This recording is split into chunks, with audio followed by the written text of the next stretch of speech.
In many disciplines, you have to take measurements. Sometimes those measurements are so minute, they're difficult or impossible for the human eye to determine. So a ruler or tape measure can't help. What you need instead is a precision measuring tool called a dial indicator.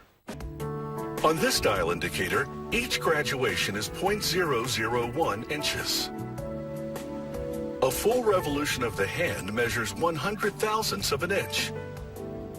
To make a key component called the bridge plate, this automated punch press stamps out brass circles, which are about 2 inches in diameter. Workers place each bridge plate into a manual punch press which makes location holes that will correctly position the bridge plate on the next press. This press makes holes for mounting screws, locating pins, as well as for 3 precision jewels, which reduce friction on moving metal components.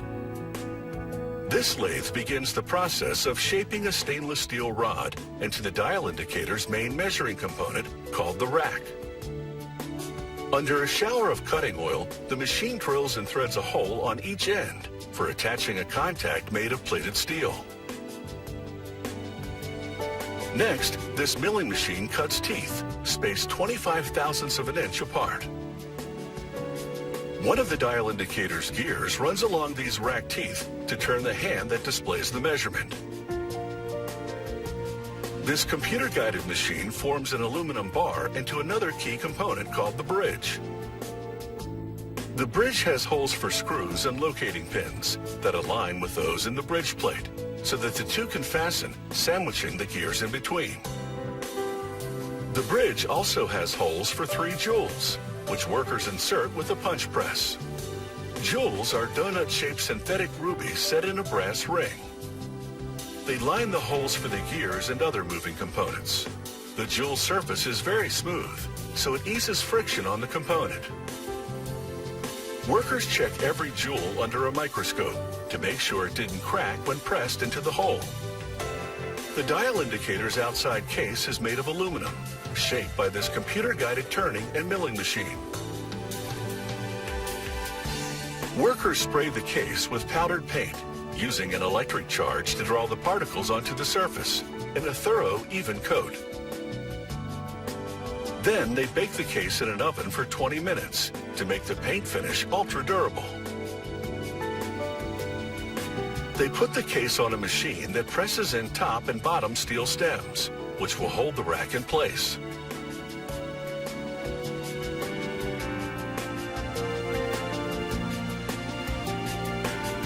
They mount a hairspring on the bridge plate. This spring allows the gear to return to its original position after moving the rack upward to take a measurement. They insert what's called a pinion for the large dial hand in the center jeweled hole, and a second gear into the jeweled hole for the small dial hand.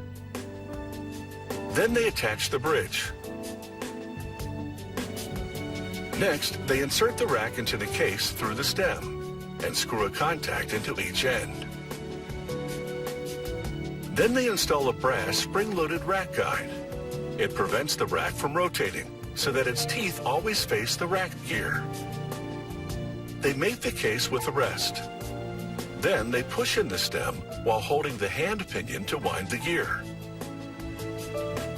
They install the printed aluminum dial on the bridge plate side and mount the hand for the small dial on a pinion protruding from the top of the gear. They mount the large dial hand onto its pinion. They place the movable dial into a grooved ring called a bezel and snap the bezel onto the case. When you turn the bezel, the dial moves with it.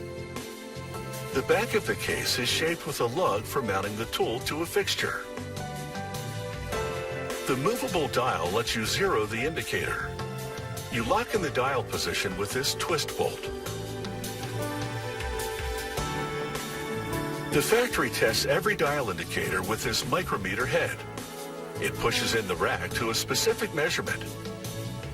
Every time the large hand rotates a full revolution, indicating 100 thousandths of an inch, the small dial hand clocks 1 graduation. This test guarantees no tool leaves the factory without delivering made-to-measure accuracy.